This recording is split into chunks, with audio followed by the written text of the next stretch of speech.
¿Qué tal? Buen día a todos ustedes. ¿Qué tal, Isela? Buen día, Omar. Buen día, Jonathan.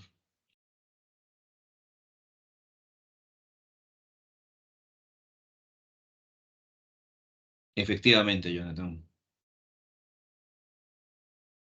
Hoy vamos a hablar sobre, bueno, la literatura republicana, más que la época colonial, vamos a hablar sobre la literatura republicana, los primeros años de la República. Vamos a mencionar algunos puntos esenciales de esta producción literaria de la República, ya sea el costumbrismo, el romanticismo y el realismo. ¿Qué tal, David? Buen día. Bien, empezamos entonces. Vamos a mencionar algunos aspectos fundamentales de estas producciones literarias, desde la época costumbrista hasta el realismo. Recordemos que la literatura peruana está dividida en tres grandes etapas, ¿no? La primera etapa es la etapa prehispánica, la segunda etapa es la etapa colonial y la tercera etapa es la etapa republicana. Así que hoy vamos a hablar sobre la República en el Perú, ¿no? Los primeros años de la República, ¿no? Siglo XIX. ¿Qué tal, Odit? Buen día, Stephanie. A ver, empezamos con el costumbrismo. A ver, para que lo puedan observar mejor. El costumbrismo. ¿Qué tal, Ismael? Buen día. Nace, recuerda que en la República. Nace con la República en un periodo desordenado e inestable, ¿no? Se van a presentar tanto las frustraciones de la ascendente clase media como también de la declinante clase alta. A ver, por acá hay una pregunta. ¿Qué nos dicen? A ver, por aquí. Ah, ok. José, no, el Ollantay no lo estamos tomando. Recordemos que en el caso del prospecto de examen de admisión, la literatura colonial no está presente, ¿no? Bueno, en el último prospecto de examen de admisión.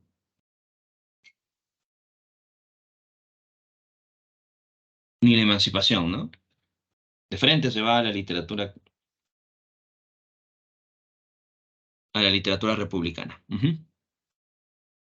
Por eso que como en el repaso, recuerda que este ciclo de repaso se va a utilizar o se utiliza los temas que están en el prospecto de examen de admisión, ¿no? Los temas más recurrentes y los temas que están en el prospecto de examen de admisión.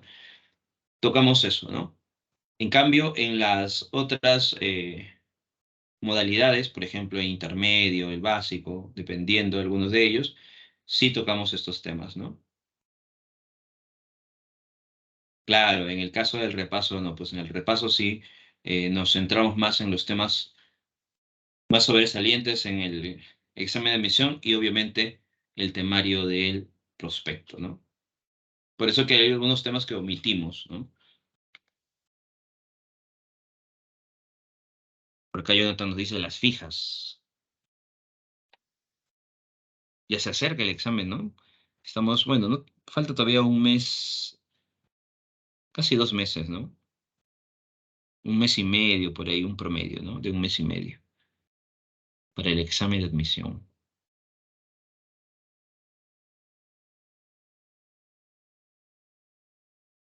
No, bodas de sangre tampoco está, ¿no? En el prospecto, ¿no? En el último prospecto, ¿no? No está.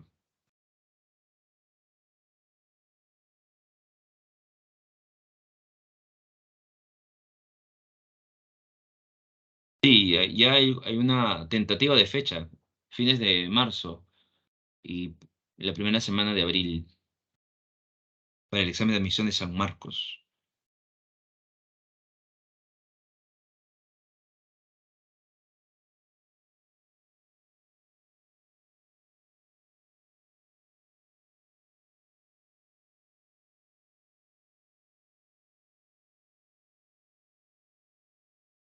Puede ser, claro. puede ser que en el nuevo examen, bueno, en el nuevo prospecto de examen de admisión pueda eh, incorporarse algunos temas, o puede ser también que algunos temas los saquen, ¿no? Ustedes saben que el temario constantemente varía, ¿no?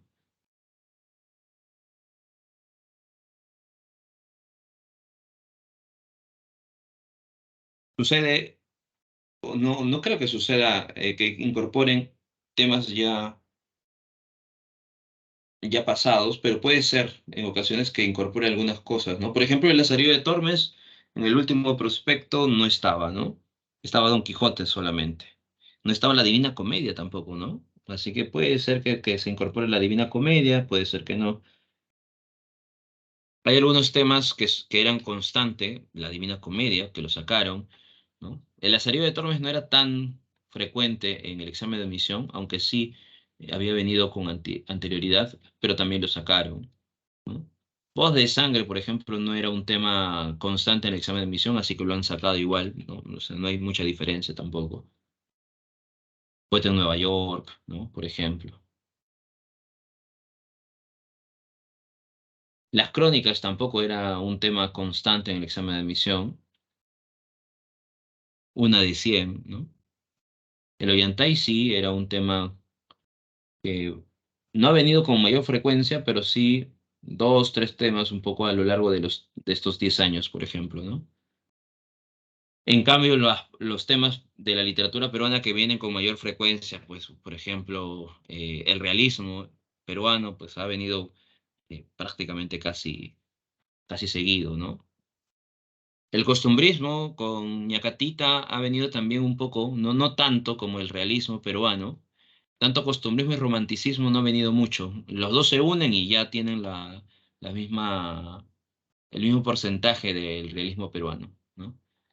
Pero en el caso de los temas que vienen más frecuente en el examen de admisión en literatura peruana es el indigenismo, generación de 50, vanguardia, realismo, ¿no? Son los temas más frecuentes en el caso de la literatura peruana, ¿no?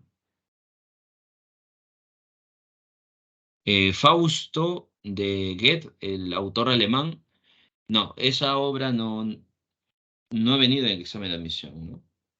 No estaba tampoco en los prospectos de examen de admisión la obra Fausto, solamente la escuela del Hohenberg.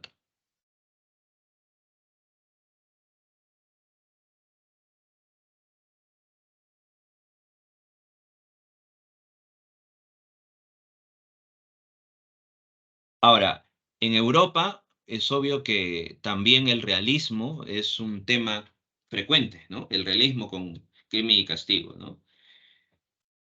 Romanticismo, realismo, vanguardia son temas constantes en el examen de admisión. Si hablamos de Europa, ¿no? Romanticismo, realismo y vanguardia.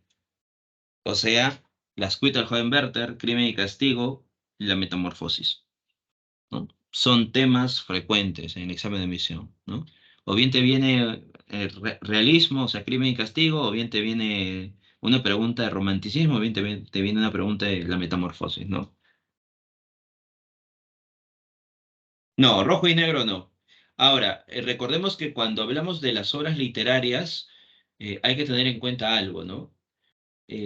Por ejemplo, Crimen y Castigo, te pueden preguntar sobre el argumento, sobre el análisis de la obra y los componentes realistas dentro de Crimen y Castigo, ¿no? O alguna característica de Dostoyevsky en Crimen y Castigo. Pero también te pueden poner, imaginemos, un fragmento de Rojo y Negro, imaginemos, ¿no? Pero no te van a preguntar sobre análisis de la novela Rojo y Negro o el argumento de Rojo y Negro. Más bien te preguntará sobre las características del realismo en rojo y negro, nada más.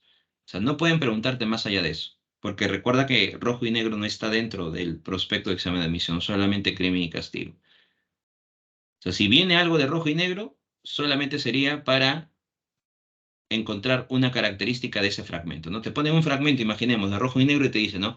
¿Qué característica del realismo se puede encontrar en el siguiente fragmento?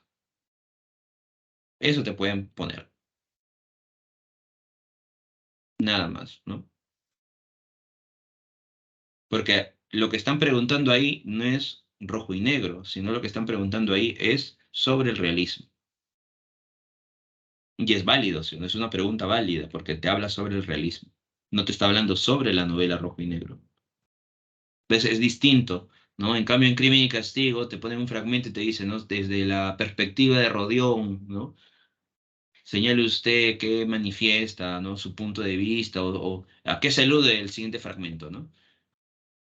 Y obviamente tú lees el fragmento y tienes que ver las alternativas para ver cuál de esas es la correcta. Ahí sí te están preguntando respecto a Crimen y Castigo, ¿no?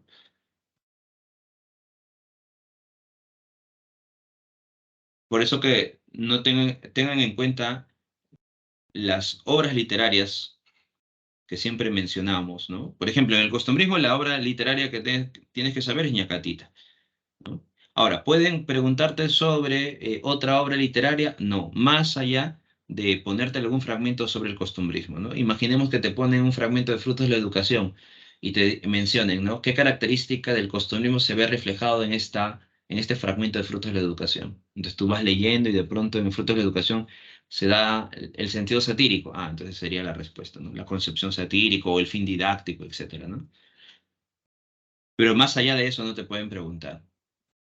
Claro, o también de un viaje, ¿no? Del niño Goyito, ¿no? Claro, también ahí te pueden preguntar sobre características del costumbrizo.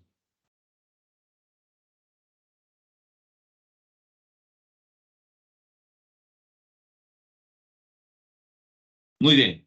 Costumbrismo, entonces, nace en esta época donde la república se está gestando, ¿no? Ya se ha logrado la independencia. Y por tanto vamos a encontrar, dice, no nace con la República en un periodo desordenado e inestable. Presentan tanto las frustraciones de la ascendente clase media como la declinante clase alta, ¿no? Ahí estás dándote cuenta dos clases sociales que están en constante enfrentamiento, la clase alta y la clase media. Va a describirse una sociedad en transición en aprendizaje y en formación. Una sociedad en transición, en aprendizaje y formación, una sociedad que hasta este siglo sigue en transición, en aprendizaje y formación, ¿no? Y sigue desordenado, inestable también, ¿no? Una república fallida, ¿no? El costumbrismo busca reflejar eso. Preocupación por la realidad inmediata. Lo que se está mostrando en la literatura es lo que está pasando en la realidad. Pero van a utilizar la sátira para cuestionar a sus oponentes. Uso de la sátira como arma ideológica y política. Vamos a encontrar una influencia de la visión neoclásica y del romanticismo español. A pesar de habernos liberado de España, seguimos utilizando componentes españoles.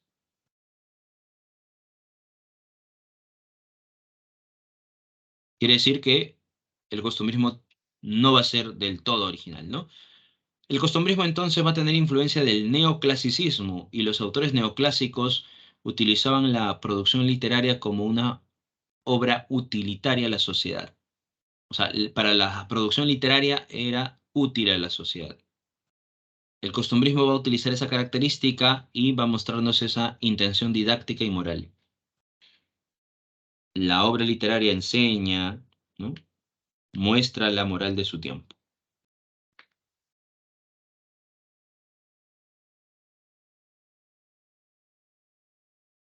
Y del romanticismo, gusto por lo popular, esa búsqueda de la expresión nacional, componentes entonces de la visión romántica que se presenta en el costumbrismo.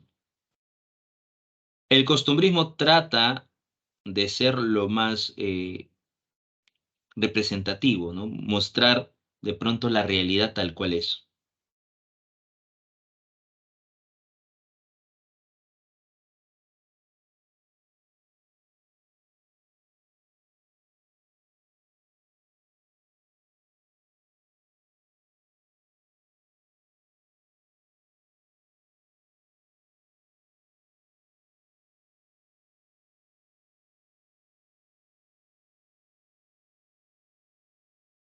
Descriptiva, festiva y citadina. ¿Qué quiere decir? Que el realismo que va a presentar esta visión costumbrista, o sea, el costumbrismo va a ser muy realista porque no va a incorporar elementos de la fantasía, ¿ya? pero el costumbrismo solamente te va a reflejar parte de los componentes de la ciudad. Ese va a ser el costumbrismo. O sea, va a tener un componente realista, por eso dice tono realista, ¿no? Porque no vamos a encontrar en el costumbrismo, por ejemplo, presencia de espectros, presencia de elementos sobrenaturales. El costumbrismo te va a reflejar la realidad. Obviamente que esta realidad a través del uso de la sátira y va a buscar una finalidad, ¿no? Enseñar y representar la moral de su tiempo.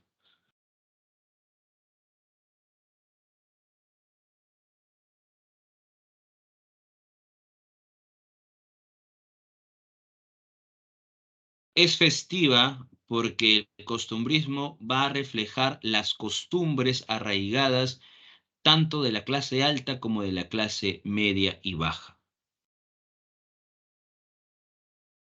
Por eso que es festiva, porque te muestra lo colorido, ¿no? De las costumbres. Y además, el costumbrismo no va a ser una manifestación de cuestionamientos constantes, de forma frívola, sino esos cuestionamientos que se va a hacer en el costumbrismo va a ser a través de la risa, a través de del elemento satírico, ¿no? A través de la burla. Por eso que hay un tono festivo, o sea, de alegría, ¿no? La burla a través de de la noción alegre, festiva, ¿no? A diferencia, por ejemplo, del realismo peruano que más adelante se va a desarrollar con González Prada. ¿Qué hace González Prada? González Prada no utiliza una manifestación festiva, ¿sí o no? O sea, critica a la sociedad, pero no de forma festiva, sino más bien de forma beligerante, ¿no? Severa, fuerte, recio. En cambio, en el costumbrismo se critica a la sociedad, pero de manera festiva, citadina, ¿no? Desde una visión festiva quiere decir desde una noción jocosa, alegre, divertida, ¿no? Graciosa. Por eso que el uso de la sátira. Por acá nos dice, profesor, el uso de la sátira como arma contra la clase media y alta. Sí, la sátira va a ser un, un arma ideológica. ¿Por qué? Porque, por ejemplo, los criollistas que están vinculados a qué? Vinculados a la clase media y baja, los criollistas van a utilizar la sátira para cuestionar a la clase alta. Y los anticriollistas, que son parte de la clase alta, van a utilizar la sátira para cuestionar a su oponente, que sería la clase media y baja. Por eso que se convierte en un arma ideológica y política, ¿no? Porque va a ser utilizado la sátira para cuestionar, criticar, burlarse, ¿no? Festivamente burlarse de las costumbres, ya sea de la clase alta, los criollistas se burlan de ello, ¿no? O de la clase baja, los anticriollistas utilizan eso.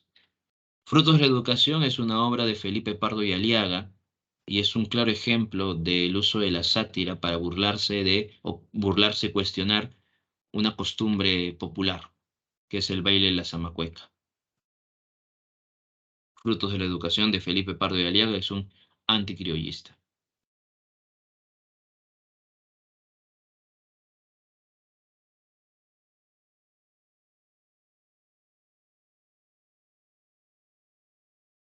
Bien,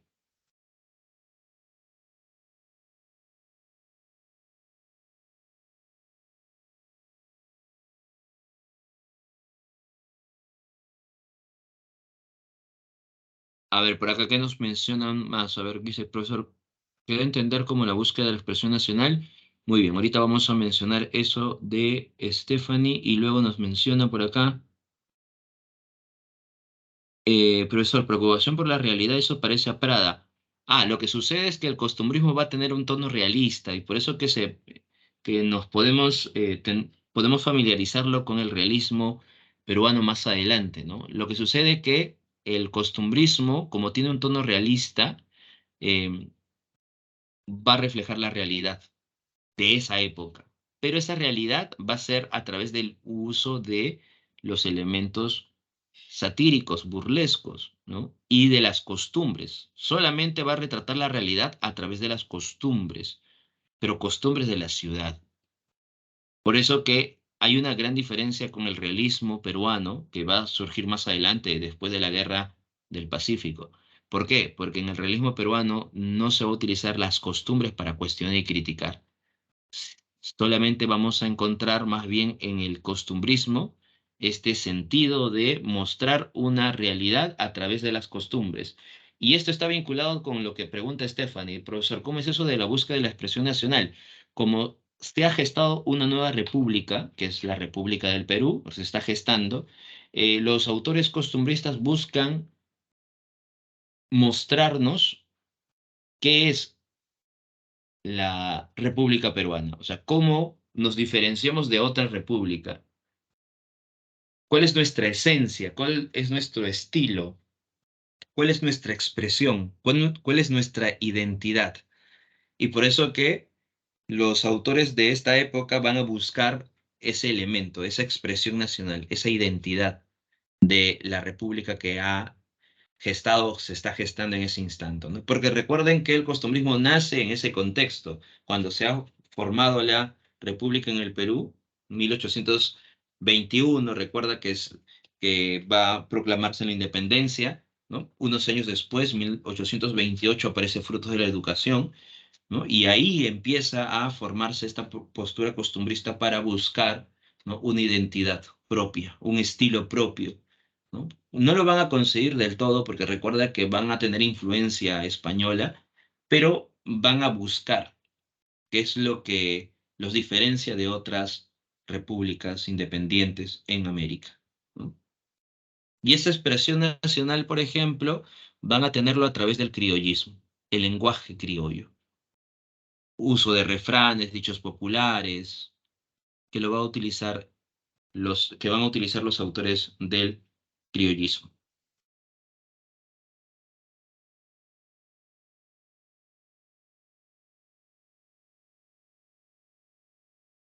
Entonces, hemos mencionado la preocupación de la realidad inmediata, todo lo que se refleja en ese momento se ve evidenciado en la literatura, por ejemplo, el enfrentamiento entre el civilismo y el militarismo se presenta en la literatura también a través de la obra El Sargento Canuto de Manuel Asensio Segura. El uso de la sátira como arma ideológica y política, la sátira va a ser una herramienta para cuestionar, criticar a los oponentes.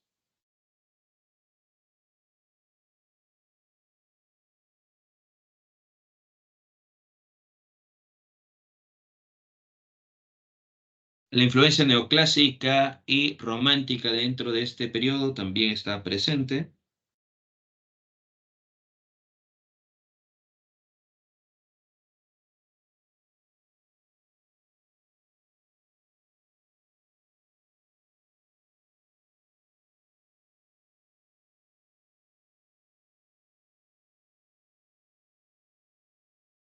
Hemos mencionado que es descriptiva, describe las costumbres arraigadas de esta localidad, festiva por este sentido gracioso, ameno, citadino porque solamente se van a centrar en las costumbres de la ciudad. No se va a reflejar otro tipo de realidades, ¿no?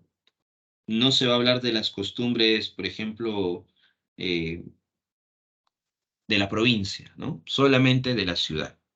Así que la ciudad va a ser el epicentro, ¿no? El tono realista recuerda que no hay elementos sobrenaturales y la búsqueda de la expresión nacional es buscar una identidad, una esencia, un estilo propio. Y la intención didáctica y moralizante, bueno, didáctica quiere decir que se busca enseñar, educar, ¿no? Representar la moral de su tiempo. Esa es la intención moralista, ¿no? Cuestionar lo que para ellos sería algo inmoral, ¿no?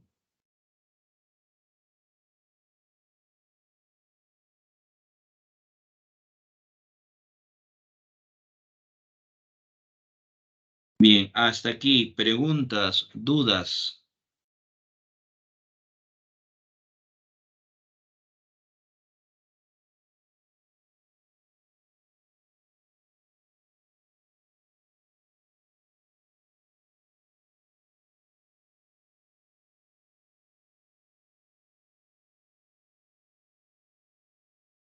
Todo claro, ¿no?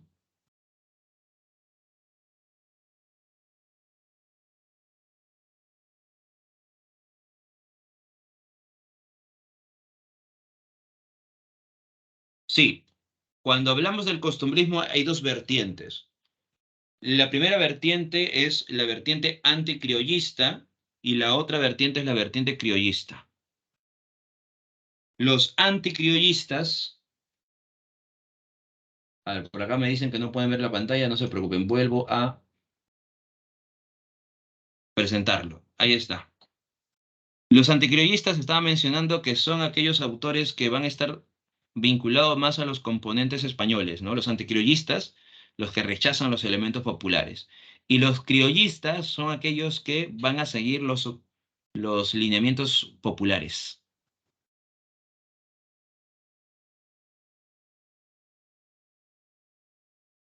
Por acá que nos dicen, a ver, los criollistas se van a alejar de las técnicas españolas, sí, porque los criollistas van a estar más en los componentes populares. Por ejemplo, el anticriollismo no va a utilizar un lenguaje criollo, ¿no? No va a utilizar un lenguaje popular. Ellos van a tener un lenguaje refinado, un lenguaje castizo. Mientras que los criollistas van a utilizar un lenguaje popular. Por eso que incorporan los refranes, los dichos populares, ¿no?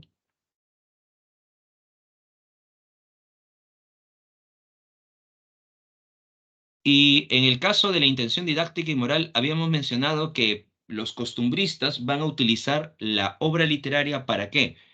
Para enseñar. O sea, va a ser una obra útil a la sociedad. La intención didáctica es la enseñanza, ¿no? Y el plano moral es cuestionar lo que sería para ellos los valores, ¿no? Inmorales, los vicios de la sociedad. Por ejemplo, les había mencionado frutos de la educación, ¿no? Para tener esa intención didáctica y moral. Frutos de la Educación es una obra que pertenece a Felipe Pardo y Aliaga, un autor anticriollista, ¿no? Exacto, Jonathan. Criollismo, Asensio Segura. Entonces, Felipe Pardo y Aliaga en Frutos de la Educación, ¿qué nos muestra? La historia de una joven que está a punto de casarse con un extranjero, ¿no? En un momento determinado van a una reunión, ¿no? Son invitados a una reunión y en esta reunión se está tocando la zamacueca, ¿no? Las personas que están recepcionando a los invitados, ¿no? En un momento determinado entran y empiezan a bailar, o sea, el pueblo está bailando, ¿no? El pueblo empieza a bailar, ¿no? Y esta joven que se iba a casar con el extranjero entra a esta habitación, a este lugar donde están bailando gran parte del pueblo, y ella también baila la zamacueca. Entonces está bailando de tal manera que el extranjero al verla se horroriza, porque ese baile es pecaminoso, es un baile inmoral para la sociedad.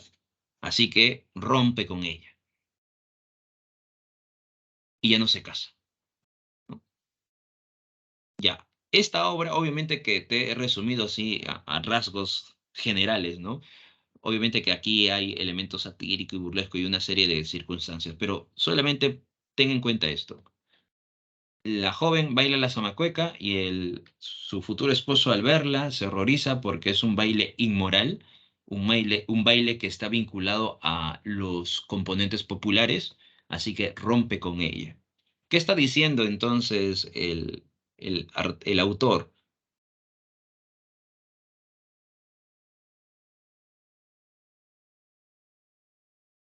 ¿Qué está diciendo el autor? ¿Qué está mostrando el autor? Claro, está considerando que ese baile es un baile popular, un baile que está vinculado a elementos obscenos, ¿no? Y por tanto una joven no puede bailar, ¿no? De esa manera. Ahí te das cuenta que está mostrando un sentido moral para su época desde la perspectiva de los autores de clase alta, ¿no? Obviamente rechazando los elementos populares. Claro, está diciendo que los bailes populares son pecaminosos y por tanto una joven no puede bailar esos bailes pecaminosos, ¿no? Porque sería inmoral para su clase. Ahí está entonces mostrando esa característica del costumbrismo, la intención didáctica y moralizante. Obviamente que es una postura desde una perspectiva clasista, ¿no? Porque recuerda que los autores anticriollos son clasistas.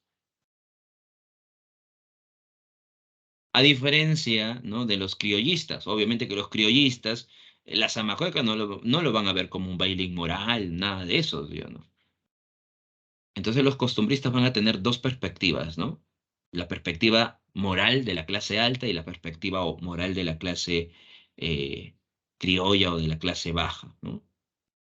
Por eso que ahí está la intención didáctica y moralizante. Desde su perspectiva están cuestionando y criticando las costumbres arraigadas. Por ejemplo, una costumbre arraigada, ¿no?, que se cuestiona y se critica para la clase alta es el matrimonio concertado.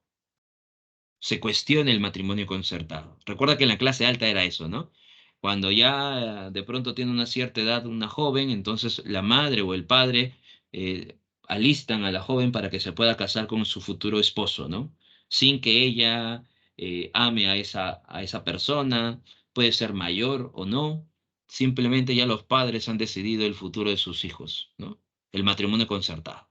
Y muchas veces ese matrimonio concertado se elige por la condición de que la condición económica, la condición de estatus, etcétera, etcétera. Bien, esa es una costumbre arraigada, una costumbre de la clase alta, ¿no? Que se critica y se cuestiona esa costumbre arraigada, esa costumbre de clase alta que quiere ser impuesta en la clase media y la clase baja, ¿no? Entonces, ¿dónde podemos encontrar ese cuestionamiento, esa crítica? ¿Dónde se puede cuestionar esa crítica? ¿En qué obra encuentras esa sátira respecto a esas costumbres arraigadas? En Ñacatita, ¿ves? Exacto, en Ñacatita. Ahí te das cuenta, la obra Ñacatita es una obra que está vinculado al criollismo y cuestiona alguna costumbre vinculada a la clase alta, ¿no? Ujú. Y ahí está la intención didáctica y moral, ¿ves?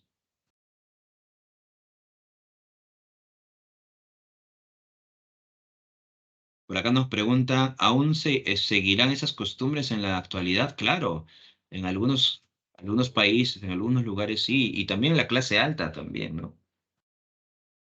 La aristocracia, ¿no? Recuerda que los aristócratas de nuestro país también,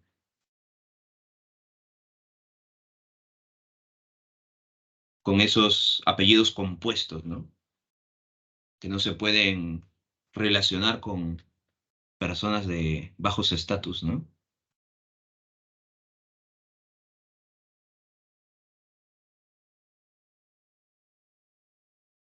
También está presente, ajá.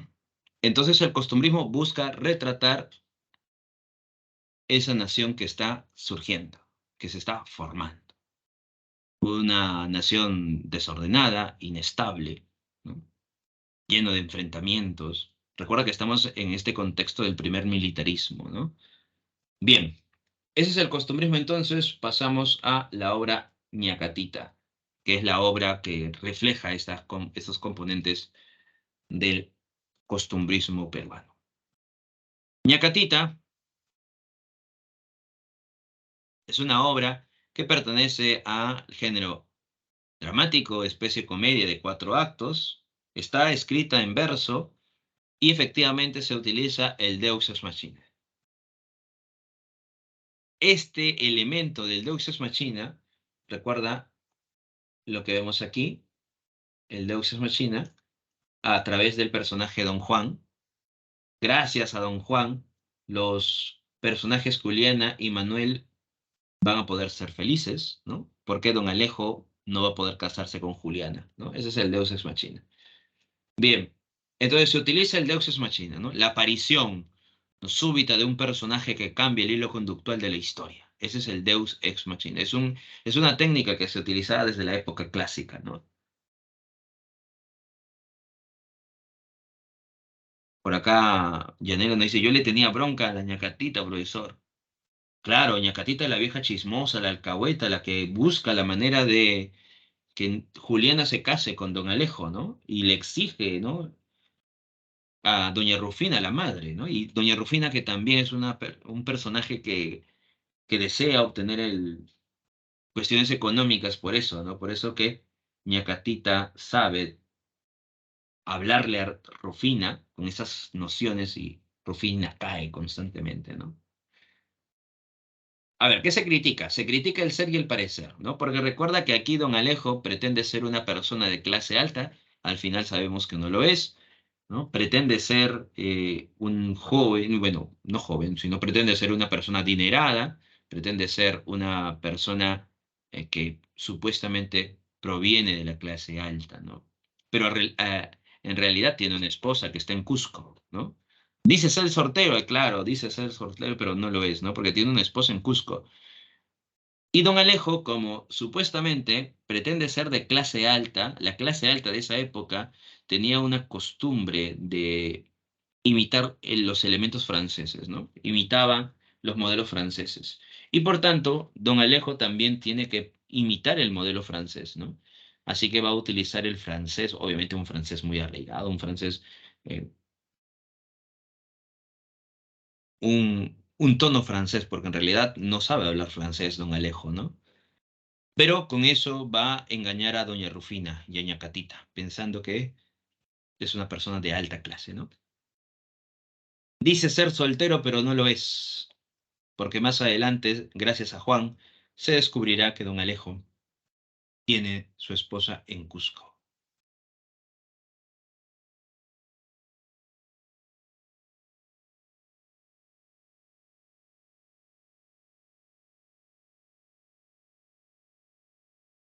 Ñacatita es una obra que pertenece a Manuel Asensio Segura.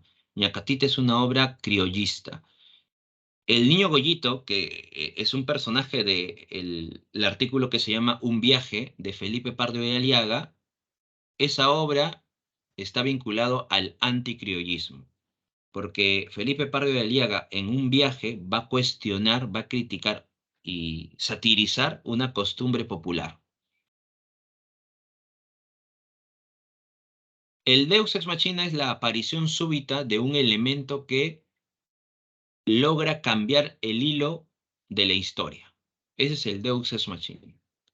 La aparición súbita de un elemento que cambia el hilo de la historia. Y eso lo vamos a ver en la obra Ñacatita. A ver, aquí, en la obra Ñacatita. Jesús y doña Rufina tienen una hija Juliana, ¿no? Ñacatita, tras los servicios de don Alejo, que ha venido con la intención de casarse con una joven, le dice a Ñacatita, si encuentras, ¿no?, a una joven que me case, obviamente que va a recibir dinero. Y Ñacatita, por tanto, ¿qué hace? Le dice a doña Rufina que sea mejor que Juliana, su hija, se case con don Alejo y no otra persona. Así que Ñacatita está influenciando a Doña Rufina y Doña Rufina, como le gusta el dinero y el estatus, acepta. Entonces está exigiendo a Juliana que se case con Don Alejo. Jesús no desea, ¿no? Juliana ama a Don Manuel, Manuel también ama a Juliana. Así que de pronto Ñacatita, ¿qué hace? Le aconseja a Manuel que huya con Juliana, para que así Don Alejo y Juliana no puedan casarse. Recuerda que Ñacatita quiere que don Alejo se case con Juliana, pero está utilizando a Manuel porque Manuel va a caer en una trampa, ¿no?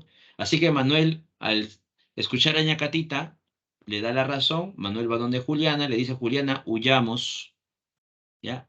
Y de pronto Juliana y Manuel están con las maletas para huir y aparece Jesús.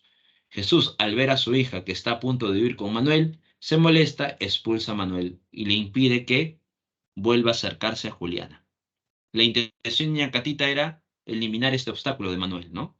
Y además generar qué cosa? Generar un malestar en Jesús al ver que Julián está a punto de cometer una locura, ¿no? Eso ayuda a que Rufina le diga a don Jesús que es el momento de casar a nuestra hija porque si no nuestra hija va a generar más y más escándalo, ¿no? Jesús no puede contradecir a doña Rufina y al final va a aceptar. Don Alejo entonces está a punto de casarse con Juliana. Se está logrando el objetivo de Ñacatita y don Alejo. Y en ese instante, cuando ya prácticamente estaba consumado todo y don Alejo se iba a casar con Juliana, entonces aparece don Juan. Don Juan trae una carta para Jesús, ve a don Alejo y dice, don Alejo, qué bueno que lo encuentro porque tengo una carta de su esposa del Cusco. Y es ahí que don Juan, al decirle a don Alejo que tiene una carta de su esposa del Cusco, todos se enteran que don Alejo estaba casado y no era soltero.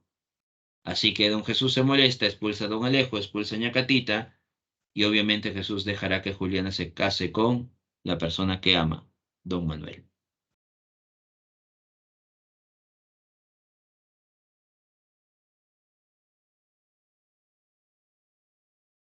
Esa es la historia, ¿ves? Eh, a ver, José nos dice, los criollos eran parte de la clase media y baja, eh, y Felipe Pardo criticaba, claro, Felipe Pardo criticaba a estos autores. Ajá.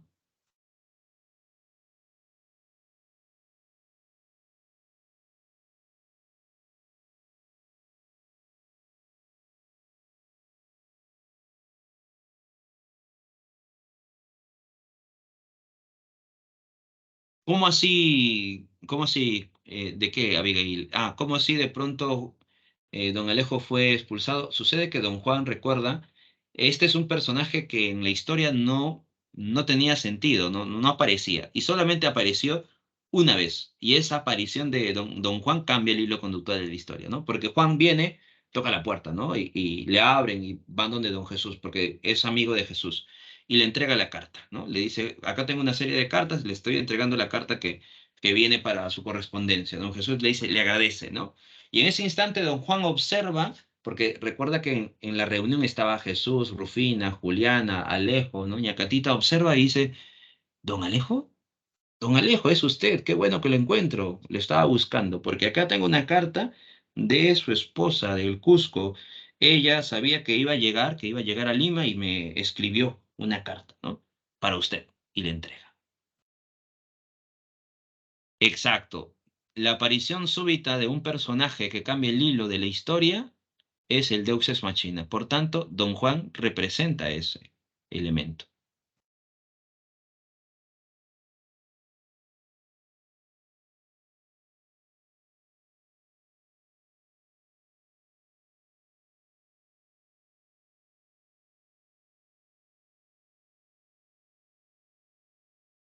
Claro, este elemento de Don Juan es la representación del Deus Ex Machina.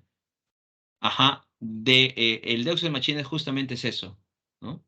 Es un elemento que aparece súbitamente en un momento determinado y hace un cambio en la historia.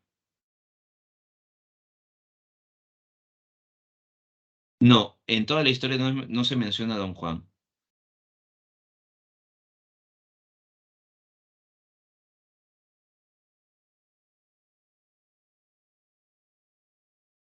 Por eso que el Deus Ex Machina es eso, ¿no?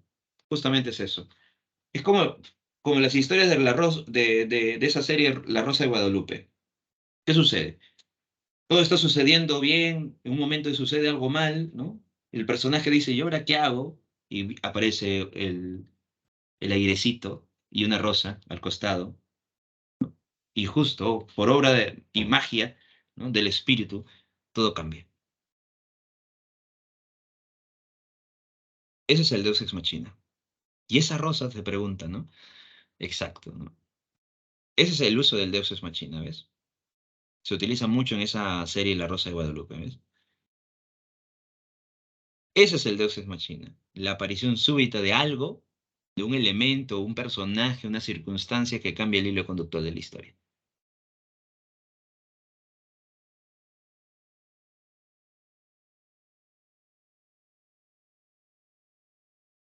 No, al inicio de la obra inicia en realidad cuando Doña Rufina y Jesús están hablando. Doña Rufina y Jesús están hablando. Jesús le dice, ¿cómo es posible que quiera casar a nuestra hija con un viejo mequetrefe? Dice, ¿no? Y Rufina dice, ¿cuál viejo mequetrefe? Es un viejo de alta alcurnia, nuestra hija debe casarse con él. Y empiezan a discutir Jesús y Doña Rufina, ¿no? Así empieza la obra, ¿no? Con la discusión entre ambos, ¿no? Y ya sabemos, conocemos que Julián está a punto de casarse con don Alejo, que Jesús, el padre, se ha opuesto a doña Rufina, ¿no? Y es ahí que en las siguientes escenas aparecerá Ñacatita indicando a doña Rufina que sí, tiene que casarse su hija, imagínate, ¿no? Porque hay otras vecinas que tienen hijas jóvenes también que pueden ser el compromiso de don Alejo, no puedes perder esa oportunidad, tiene que hacer que tu hija se case, ¿no? Y así, obviamente, doña Rufina en el barrio va a ser la persona que va a subir de estatus, ¿no? Y eso le encanta a doña Rufina, ¿no?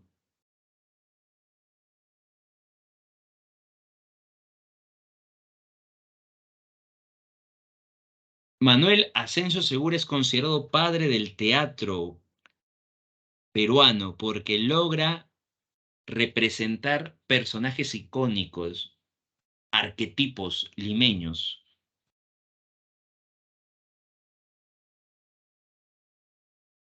Por eso es considerado padre del teatro peruano, Manuel Asensio Segura.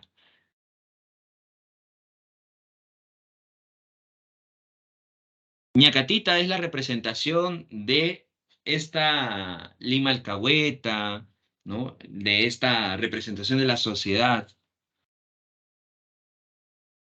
los vicios de la sociedad. Recuerda, en el costumbrismo lo que busca es mostrarnos los vicios, las costumbres, los elementos inmorales, etcétera. Y Ñacatita va a ser uno de esos elementos. Ñacatita representa esos males de la sociedad, ¿no? Mira, la Ñacatita es una vieja chismosa, alcahueta, pícara, que no le interesa nada, absolutamente nada de lo que pasa a su alrededor, simplemente lo que quiere es su propio bienestar. Ñacatita es esa vieja chismosa que va donde doña Rufina y le cuenta algo, ¿no? De la vecina que le sucedió. Ñacatita le dice, mira, le cuenta a doña Rufina, ¿no? Hace poco le sucedió a una vecina que su marido le empezó a golpear, no te imaginas cómo de pronto su rostro empezó a hincharse y todo lo demás. Ah, pero por favor, le dice a doña Rufina, te estoy contando eso y no le digas a nadie. No le digas tampoco que yo te conté. Está la vieja chismosa, mira, ¿ves? Está hablando de todo eso. Esa es Ñacatita. Entonces, ¿qué representa Ñacatita? Representa esta sociedad cucufata, alcahueta. ¿Qué representa Doña Rufina? También esa sociedad como Ñacatita, ¿no? Esa sociedad criolla, ¿no? Jesús es el personaje más ecuánime de toda la historia. Reflexiona, medita, ¿no? Dice que eso está mal, ¿no? Don Alejo, en cambio, también representa esa clase media o clase baja que intenta, aspira a ser parte de la clase alta, imitando modelos que no le corresponden, ¿no? Sintiéndose ridículos al momento de querer imitar algo que no son. ¿Ves? Ahí está la representación de Don Alejo. Y Juliana es el personaje rebelde, ¿no? Que intenta, lucha contra estas costumbres arraigadas, contra la imposición, ¿no?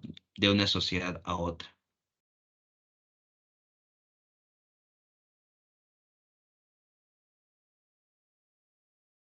Claro, las ñacatitas, ¿no? Los personajes que vamos a encontrar, que lo encontramos, ¿no? En nuestra sociedad, ¿no? Los Don Alejos también, ¿no? Las Doña Rufinas, ¿ves? Son personajes que vamos a encontrar en la sociedad, ¿no? Que todavía encontramos en la sociedad. En nuestros barrios, por ejemplo, ¿no? Bien, ese es el costumbrismo.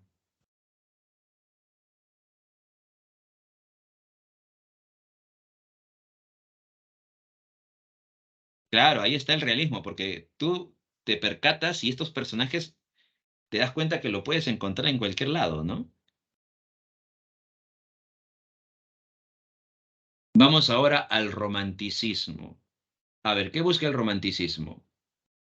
A ver, para que puedan observarlo. El romanticismo pertenece a un contexto establecido, ¿no? Se está desarrollando en el gobierno de Ramón Castilla, la prosperidad falaz, hasta la Guerra del Pacífico. En ese contexto se genera el romanticismo. O sea, en una época de bonanza, ¿no? De estabilidad, no como en el costumbrismo. Recuerda que en el costumbrismo hay crisis, caos, ¿no? En el romanticismo, entonces, hay un periodo de estabilidad, de bonanza, de tranquilidad, ¿no? Hasta que llega la Guerra del Pacífico y todo cae, todo se destruye. Por eso que el romanticismo ya no puede seguir más en una época de crisis. Bien, el romanticismo entonces aparece en el Perú en ese contexto, es una manifestación tardía, ¿ya? Porque aparece en los años 40. Recuerda que el romanticismo se desarrolla a fines del siglo XVIII, ¿no? Y aquí aparece en la década del 40 del siglo XIX. O sea, pues mira cuántos años han pasado para que el romanticismo llegue al Perú. Por eso que es una manifestación tardía. Pero el romanticismo, como nace, o mejor dicho, aparece en un contexto de bonanza, en un contexto estabilidad social, el romanticismo no va a tener esta característica de la rebeldía. ¿Contra quién se va a rebelar? Los románticos peruanos. ¿Contra qué se van a rebelar? ¿Ves? No hay rebeldía aquí en el romanticismo peruano. ¿Se rebelan contra la bonanza? No, sí o no. ¿Se rebelan contra la estabilidad? Tampoco, ¿ves? No hay una noción de rebeldía, no hay esa aspiración del romántico en el Perú, el de rebeldía, cosa que sí se ve en Europa, ¿no? Hay rebeldía en Europa por la visión neoclásica, por la monarquía absolutista, entonces hay rebeldía sobre el sistema, ¿no? Pero aquí no, ¿no? Aquí no hay rebeldía. Por eso que el romanticismo peruano no tiene esa figura de rebeldía. Sentimental e imaginativo, el amor al paisaje, la actitud idealista, la importancia de lo popular, el gusto por la historia son características que también tienen los autores europeos, ¿no? Ahora, el romanticismo peruano sigue los modelos españoles, imita los modelos españoles. No hay mucha originalidad en el romanticismo peruano. Por acá José nos dice, se rebelan contra el amor imposible, ¿no? En el romanticismo está presente la carga, ¿no? De la temática amorosa, el romanticismo sentimental. Carlos Augusto Salaverry va a ser uno de los representantes de esa manifestación amorosa, con Cartas a un ángel. El poema Acuérdate de mí, de Carlos Augusto Salaverry. Bien, pero el autor que destaca en el romanticismo peruano no es Carlos Augusto Salaverry, sino más bien Ricardo Palma. Ricardo Palma con las tradiciones peruanas. Recuerda que las tradiciones tienen tres partes, ¿no? La primera parte nos muestra, ¿no? Nos ambienta el aspecto, la historia que se va a contar, ¿no? La presentación de la historia, el personaje, las costumbres que están arraigadas a este espacio de representación. Luego aparece la digresión histórica o parrafillo histórico, ¿ya? La digresión o parrafillo histórico, ¿qué hace? Logra darle mayor verosimilitud al relato. Ahora, una tradición es un relato anecdótico lleno de refranes, dichos populares o lleno de un lenguaje criollo, ameno, con componentes de la historia. Esa es una tradición. Es un relato ameno, anecdótico de un suceso de la historia, ¿no? Por eso que no es un cuento en realidad, ¿no? No es una novela, no es un cuento, no es un documento histórico, nada. Una tradición es otra especie del género épico. Se parece mucho al cuento, se parece mucho al cuento, ¿no? Por su pequeña extensión, ¿no? Bien, la tercera parte se desarrolla la anécdota y finaliza con una especie de moraleja. Observamos que las tradiciones peruanas se centran más en la época del virreinato. Exacto, las tradiciones son un relato anecdótico, ¿no? Gracioso, burlesco de una situación. Hay tradiciones que están ambientadas en la época republicana, en el virreinato, de pronto en la época incaica, en la emancipación. Las tradiciones, sí, las tradiciones peruanas son considerados como antecedente al cuento hispanoamericano. Ujú. Antecedente al cuento hispanoamericano, ¿no? O al cuento peruano incluso, ¿no? Antecedente al cuento peruano. Porque antes de las tradiciones peruanas no había eh, esta manifestación del cuento en el Perú, ¿no? Tras las tradiciones sí, pues, ¿no? Más adelante aparecerán los cuentos en el Perú, ¿no? Cuentos representativos ya, pues, ¿no? Por eso que es considerado como un antecedente al cuento peruano. Ujú. Bien, ese es en el caso de las tradiciones. Ahora, las tradiciones usa un lenguaje popular, repleto de refranes, proverbios, canciones, coplas, entre otros. Ahí te das cuenta del elemento que tiene una tradición, es el lenguaje criollo. Por ahí nos dice, profesores, parrafillo histórico. ¿Qué quiere decir la digresión histórica o parrafillo histórico? Cuando el narrador inserta una fecha histórica, inserta alguna nota histórica que tú puedes encontrar en la realidad, ¿no? Esa es la digresión histórica o parrafillo histórico. Son datos fidedignos que uno lo lee y de pronto busca en el diccionario, de pronto busca en documentos oficiales, ¿no? Busca en enciclopedias y te sale prácticamente lo que el narrador ha indicado. Entonces, el parrafillo histórico o la digresión histórica, que son datos fidedignos, ¿qué hace? Genera un sentido de verosimilitud, porque el lector va a creer que lo que se está contando es verdad. Va a creer. ¿Por qué va a creer? Porque ese parrafillo histórico le ha indicado que ese dato es correcto, ese dato es cierto. Entonces cree el lector que lo que viene a continuación también es cierto, ¿no? Imagínate que se escriba una tradición peruana, ¿no?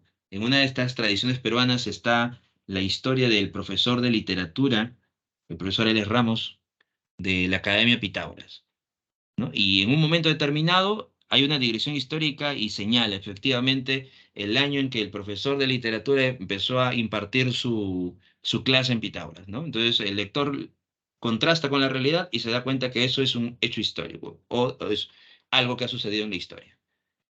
Y lo que se cuenta a continuación no necesariamente es cierto, solamente ese dato es cierto.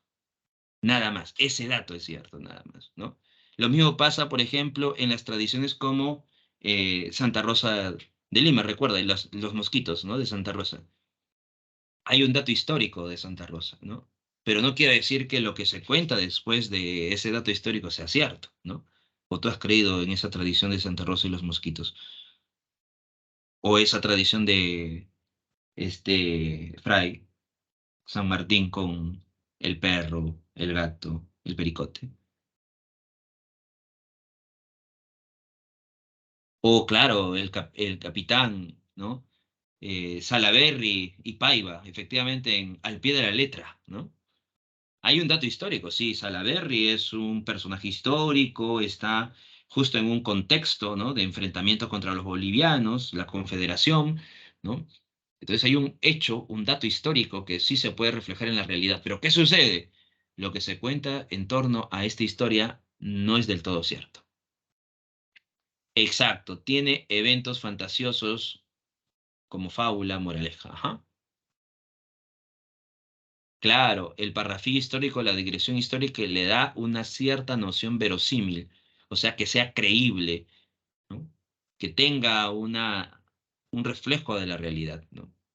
Si tú eliminas a la digresión histórica, el parrafillo histórico, y lees sin esos elementos, ahí te vas a dar cuenta que parece una historia fantástica, ¿no?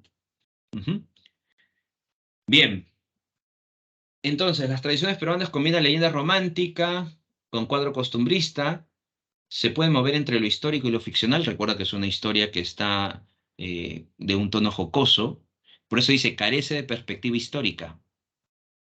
Se detiene solamente en la anécdota nada más, ¿no? Otro elemento también importante dentro de las tradiciones peruanas, por ejemplo, es el narrador. Dice tono oral e informal. En muchas ocasiones dialoga con el lector. El narrador, en un momento determinado, dialoga con el lector, ¿no? Le dice paisano, ¿no? Le dice compadre, ¿no? Le dice, mira, te he contado esta historia y espero que te guste, ¿no? Así que alégrate, ¿no? Ríe mientras yo voy a descansar un momento de tanto relato, ¿no? Le dice eso al lector, ¿ves? Le increpa al lector en un momento, ¿no? Habla con el lector, ¿no? Espero que te haya gustado este relato, le dice al lector, ¿no? Y utiliza elementos orales, componentes orales, frases criollas, dichos, refranes dentro de las tradiciones. Ahí está el tono jocoso, criollo, en las tradiciones peruanas. Bien, luego de ello vamos al realismo. El realismo en el Perú. Recuerda que estamos en un contexto de crisis producto de la Guerra del Pacífico, así que vamos a encontrar una oposición a la visión, al romanticismo decadente. Cuando hablamos del lenguaje castizo, ¿ya? El lenguaje castizo quiere decir un lenguaje español o un lenguaje culto. En las tradiciones peruanas, más que un lenguaje castizo, recordemos que en las tradiciones peruanas se está utilizando más bien un lenguaje informal, un lenguaje coloquial, porque une elementos criollos, ¿no? Pero el lenguaje castizo, ¿no? Proviene de un lenguaje culto, refinado, un lenguaje españolizado, ¿no? Bien, realismo peruano, oposición al romanticismo decadente, tiene una visión objetiva. Los autores realistas en el Perú van a tener una época de crisis, ¿no? Recuerda, hemos perdido la guerra, estamos en crisis política, social, económica, y por eso que los autores realistas van a buscar cambiar esa situación, ¿no? Va a predominar tanto la novela como el ensayo. En el caso de la novela se adapta mejor a la necesidad de observar y explicar la vida de las personas. La novela quiere retratar la realidad. El ensayo propio eh, va a lograr que a través de este componente de la realidad, del componente objetivo, propicie la aguda reflexión crítica sobre la situación de prostración en el país. ¿Qué quiere decir? Que el ensayo va a lograr que se logre reflexionar constantemente, ¿no? Entonces el ensayo busca la reflexión, la novela busca retratar la realidad, ¿no? Ahora, el ensayo busca la reflexión sobre qué? Sobre la situación que está viviendo el Perú, ¿no? La situación de crisis. Participación de la mujer en el campo intelectual, la preocupación por la reivindicación del indio, la visión anti-hispana, la visión anti-chilena, anticlerical, que se presenta dentro de la postura del realismo.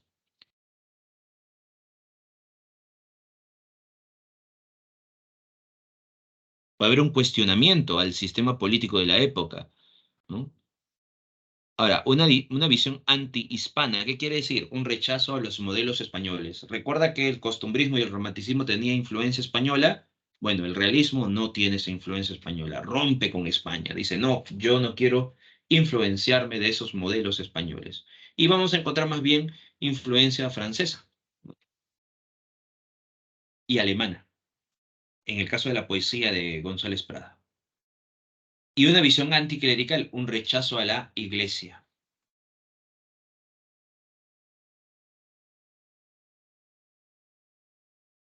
Son algunos componentes dentro del realismo.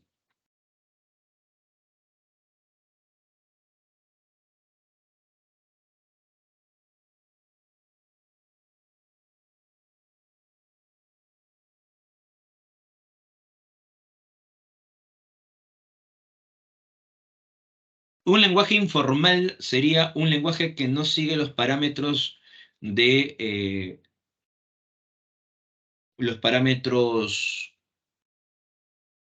la academia de la lengua, ¿no? O sea, un lenguaje informal quiere decir un lenguaje vinculado a lo cotidiano, un lenguaje vinculado a lo popular. Ese es un lenguaje informal. Ujú.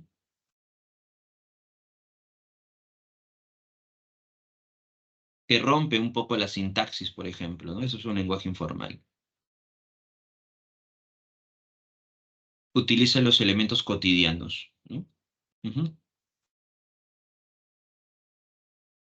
González Prada, considerado el apóstol de la muerte, ¿no? El anticristo.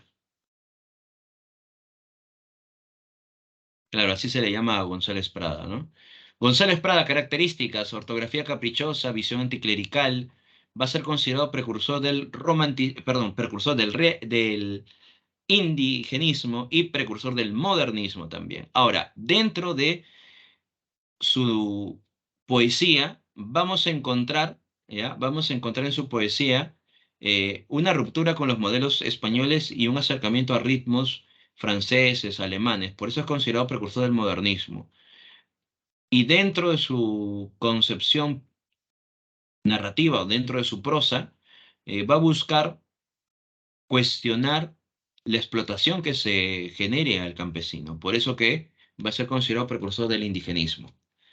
Se le llama el anticristo, ¿no? González Prada, el apóstol de la muerte, así lo llamaban, imagínate, ¿no? Por su visión radical para esa época, ¿no? Su mirada radical y además su mirada anticlerical.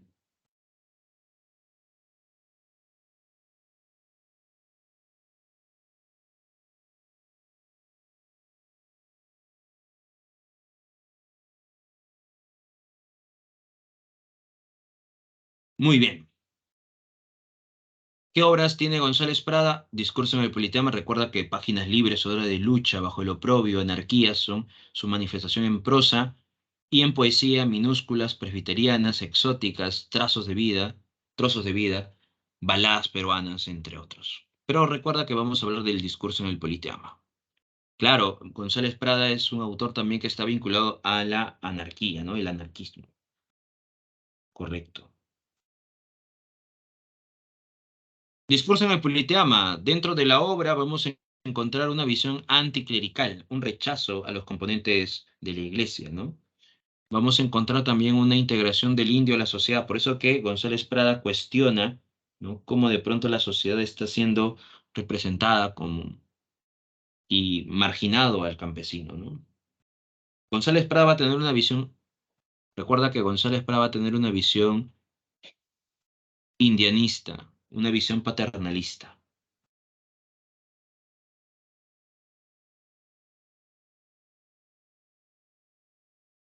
Él va a hablar sobre, por ejemplo, el plano pedagógico al campesino, educar al campesino, su pensamiento pedagógico, ¿no? De González Prada.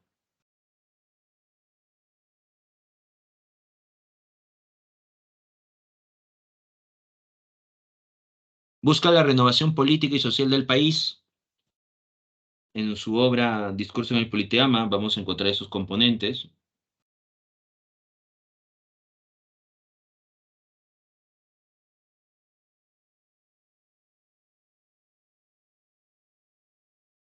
Rechaza la herencia colonial, lo que habíamos señalado hace poco, ¿no? Ese rechazo, ese cuestionamiento de la herencia colonial. Y la importancia de la educación, ¿no? González Prada menciona, y también recuerda, aparte de mencionar la importancia de la educación, recuerda que González Prada va a tener una visión revanchista también, ¿no? Él menciona que la educación va a ser uno de los pilares para que el Perú pueda progresar. La educación, al igual que la ciencia. Pero no le hacen caso a González Prada, ¿no? Por eso que las ideas de González Prada van a ser ideas para esa época muy radicales, ¿no? En una sociedad muy conservadora, imagínate. Así que van a cuestionar todo, ¿no? González Prada creía, por tanto, que la sociedad estaba en una etapa de crisis de no retorno, así que ¿qué buscaba? Reconstruirla.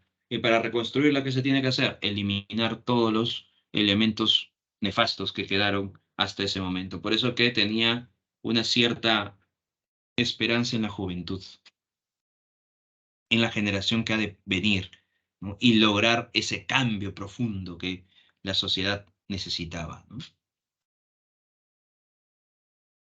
Los viejos, ¿no? A la tumba, los jóvenes a la obra, como decían, ¿no? Esos árboles añosos ya dieron sus frutos secos, ¿no?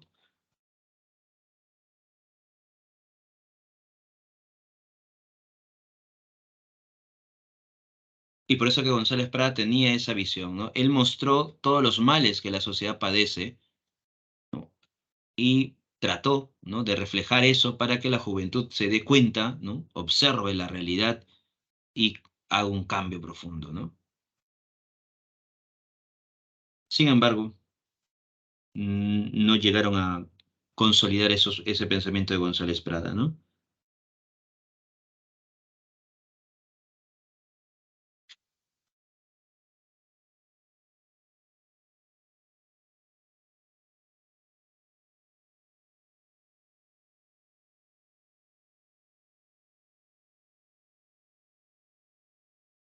La renovación política y social del país, claro, ¿no? A toda la clase política, ¿no?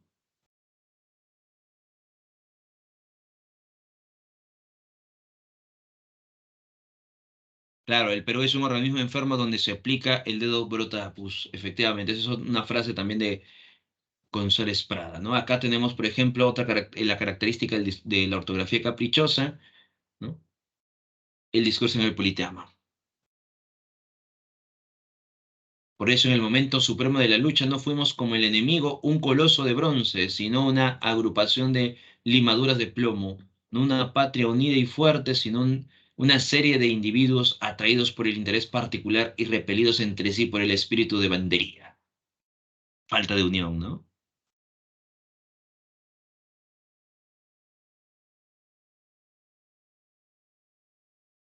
Y aquí está, en el discurso del politeama, la parte 3 cuando se habla sobre la Trinidad embrutecedora del indio, ¿no? El juez de paz, el gobernador y el cura. La Trinidad embrutecedora del indio, ¿no? El cuestionamiento que se hace, ¿no? Y ahí está el elemento de la defensa del campesino, ¿no? Bien, siguiente, Clorinda Mato de Torda, Ave sin nido. Ave sin nido recuerda que va a ser considerada precursora de la novela indigenista, al igual que González Prada es considerado precursor del indigenismo de un plano ideológico. Clorinda Mato de Turner va a ser considerada precursora del indigenismo desde el plano literario.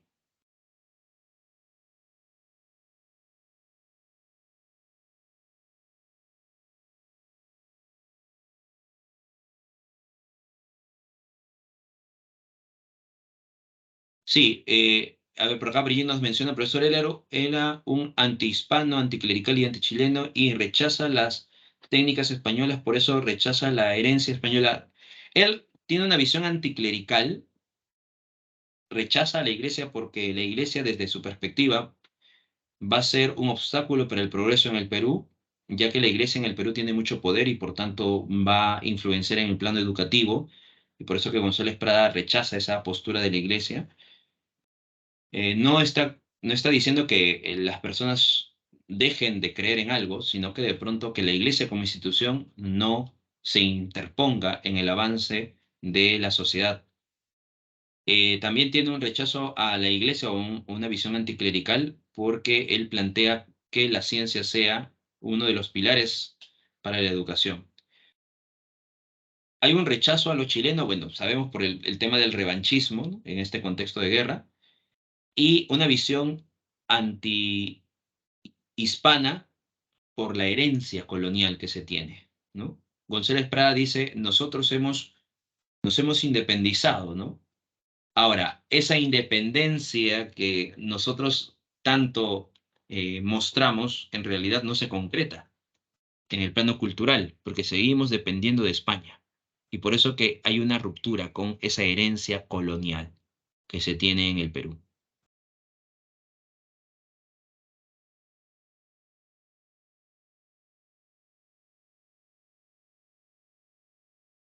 Por eso que González Prada manifiesta esa visión antihispana, ¿no?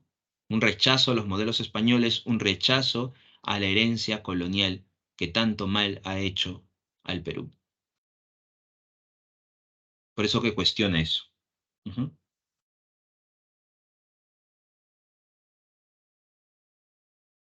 Muy bien. Ave sin nido entonces nos plantea cómo de pronto en un pueblo, Quilla, se va a representar la opresión al campesino a través de estos personajes, ¿no?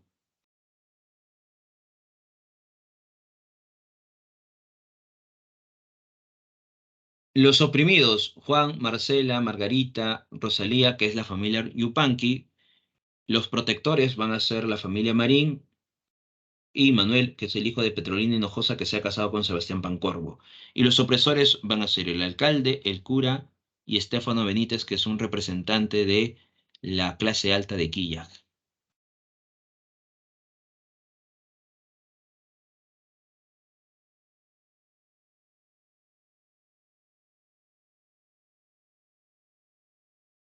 El tema de Ave sin nido es el abuso de las autoridades contra los indígenas, ¿no?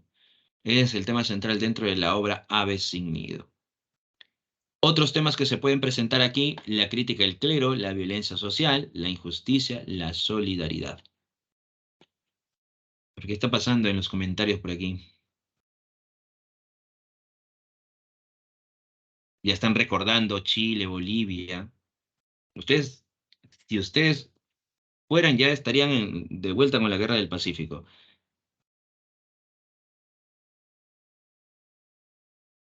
Superen ya ese pasaje de nuestra historia. Bien, entonces, en Ave sin nido,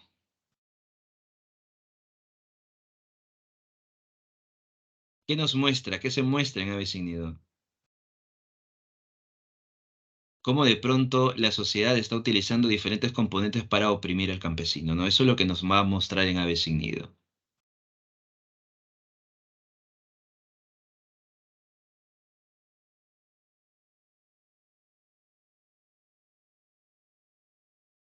Claro, ave sin nido, por acá Estefan nos dice, profesor, en ave sin nido sería la crueldad de la sociedad. Sí, nos muestra cómo la sociedad representada en el alcalde, un representante de la, del gobierno, porque recuerda que el alcalde es la alcaldía es una institución representada de la oficialidad, el cura, que sería la representación, la institución civil, ¿no?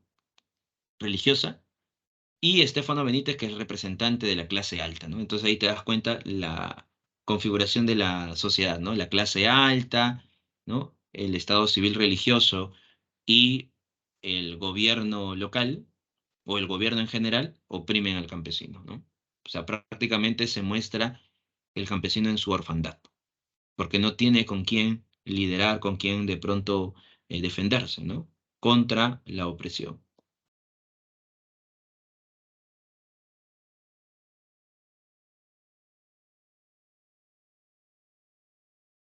Por eso que los opresores efectivamente van a estar a punto de vender a Rosalía, ¿no? Para que la familia Yupanqui pueda pagar las deudas. Y por eso que la familia Marín, que es la representación de los protectores, aquellos que se compadecen de los campesinos y buscan ayudarlos, ¿no? Recuerda que hay una visión una visión paternalista dentro de la obra Ave sin nido, ¿no?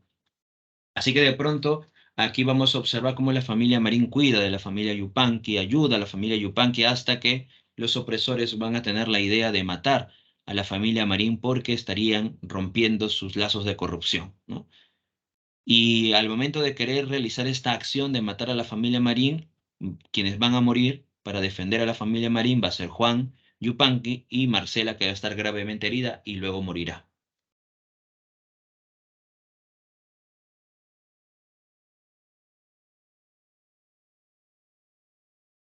Entonces, ¿qué sucede? Tras la muerte de los padres, Lucía y Fernando van a cuidar de Margarita y Rosalía.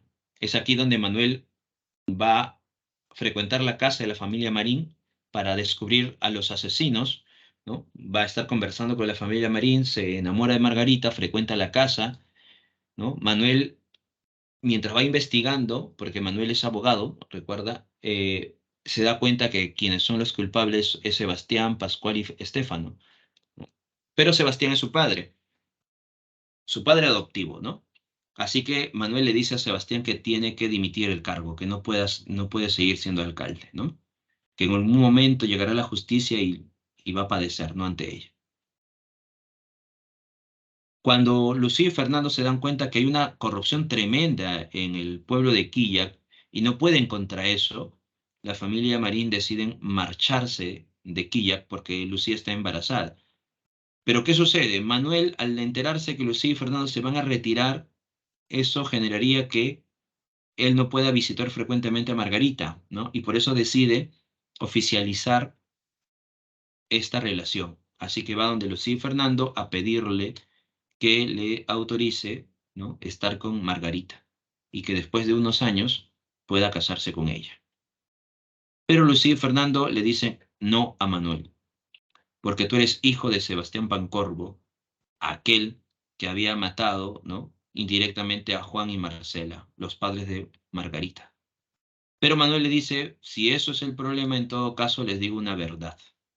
Y la verdad es que en realidad no soy hijo de Sebastián Pancorbo, sino del cura Pedro de Miranda, ¿no? Sucede que Marcela, antes de morir, le dice a Lucía y Fernando que Margarita es hija de Pedro de Miranda, ¿no? Por eso que Lucía y Fernando tienen esa confesión de Marcela y al final tiene que dar a conocer ese secreto, que ambos son hermanos. Margarita y Manuel son hermanos. Así que ellos lloran al darse cuenta de esa fatalidad. Bien, Avecinido de Clorina Mato de Torda.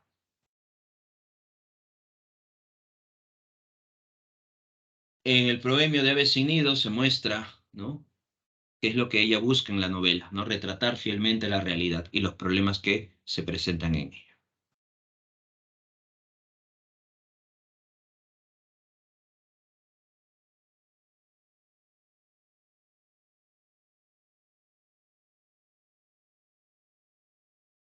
Vamos con las preguntas. Pregunta número 1.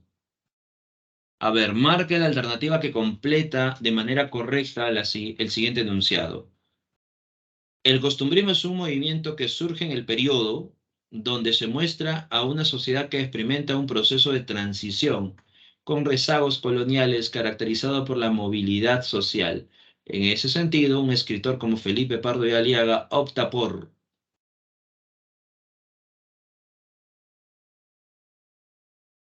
¿Cuál debería ser la respuesta?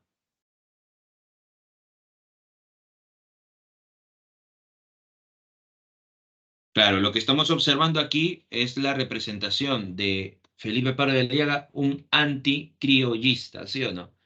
Entonces, si es un anticriollista, no puede utilizar refranes, dichos populares, ¿no? No estamos en una época colonial, estamos en una época republicana, no emancipatoria, ya pasamos la emancipación, estamos en una época, un periodo independiente o republicano, ¿no?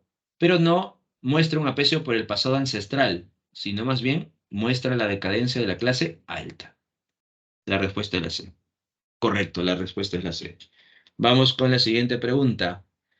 En relación con las líneas temáticas de Ñacatita, comedia de Manuel Asensio Segura, observamos que en la obra se plasma como costumbre, luego dice, situación encarnada en los propósitos de Doña Rufina y Ñacatita y criticada a través de la actitud de Juliana.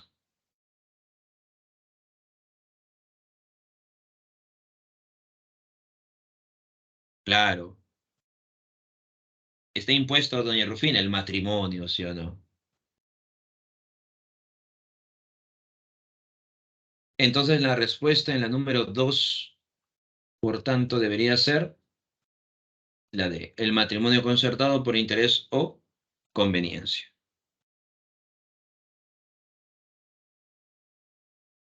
Sobre Ñacatita, a ver, don Jesús recurre a las artes manipuladoras de Ñacatita, don Alejo, no don Jesús. Juan, el mensajero, revela que don Manuel es un farsante, don Alejo, no don Manuel. La madre autoritaria pretende casar a su hijo con don Alejo, sí. Don Alejo es un hombre casado, su mujer está en Cusco, sí. 3 y 4. La respuesta en la número 3 sería la D.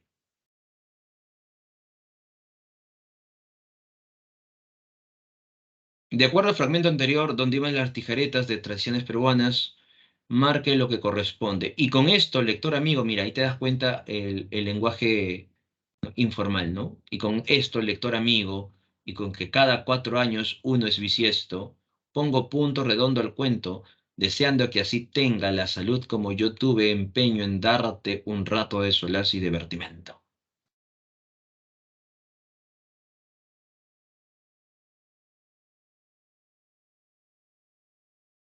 ¿Qué muestra? La oralidad, ¿no?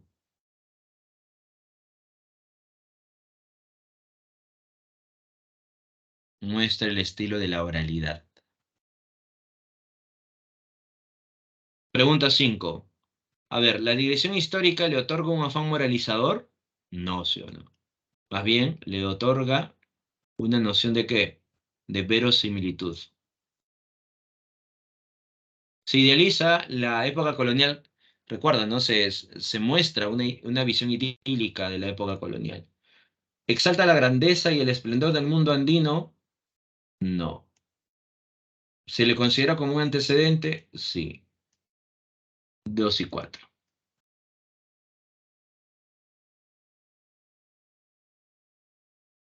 Pregunta 6. Un rasgo estilístico destacado de la tradición consiste en...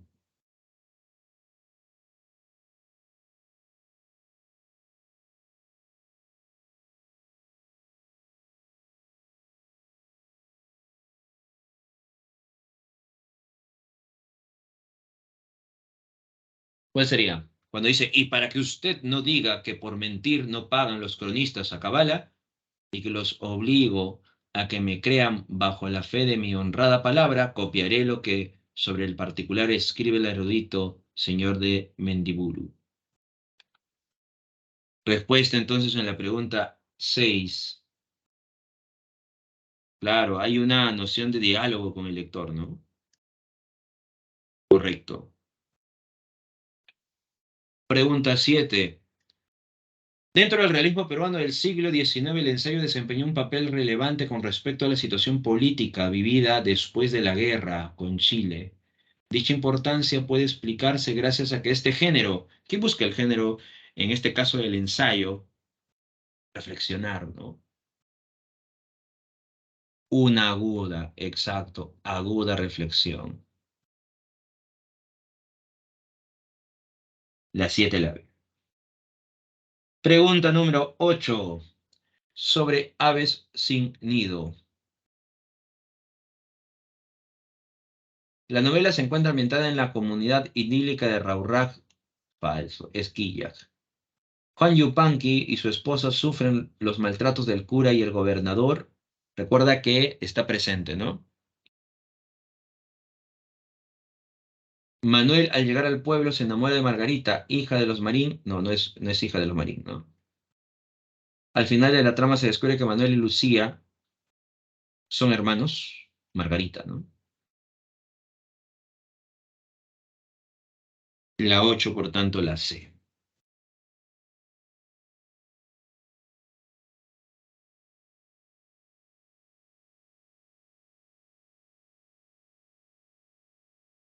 9.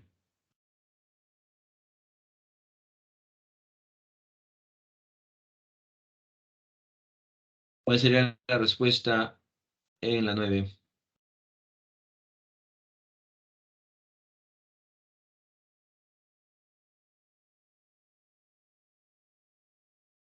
¿Cuál es el tema aludido en el fragmento citado del discurso en el Politeama?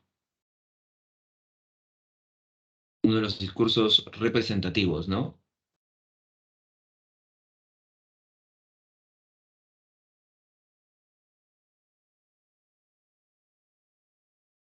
En la orgía de la época independiente, vuestros antepasados bebieron el vino generoso y dejaron las heces. Me está cuestionando, ¿no? Rechazo a la herencia nefasta de los pasados gobernantes, ¿no? Correcto. Y por último,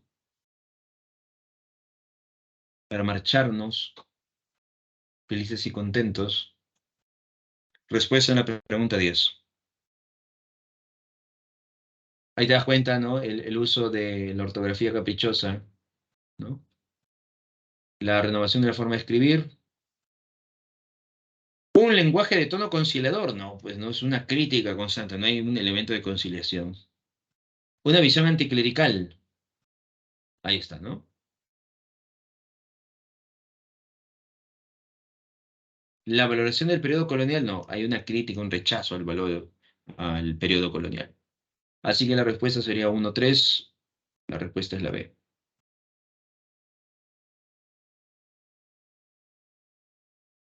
Muy bien, hasta aquí entonces la clase de hoy. Nos vemos hasta la siguiente semana. Cuídense. Buen día para todos ustedes, buen inicio de semana también para ustedes. Nos vemos.